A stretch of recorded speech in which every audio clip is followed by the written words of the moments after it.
প্রথম যেদিন সূর্যের আলো দেখেছিলাম, ছিল না মুখে সেদিন কোনো ভাষা।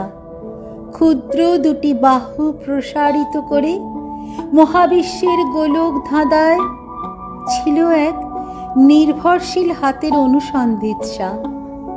খিলখিলিয়ে উঠলাম হেসে, মা যখন কোলে তুলে নিল এসে। সেই কোমল স্পর্শ, সেই স্নেহের সুবাস ঘুচিয়ে দিল সংশয়, নিয়ে এলো শান্তির আশ্বাস। একটু একটু করে বেড়ে ওঠা একের পর এক উত্তরণ, দুটি চোখের স্থির দৃষ্টি করে চলে অবলোকন। এসে গেল ভালো মন্দ বোঝার পালা। কিন্তু এ তো উত্তাল সমুদ্রে তরঙ্গমালা। দিকহীন উদ্ভ্রান্ত জাহাজখানি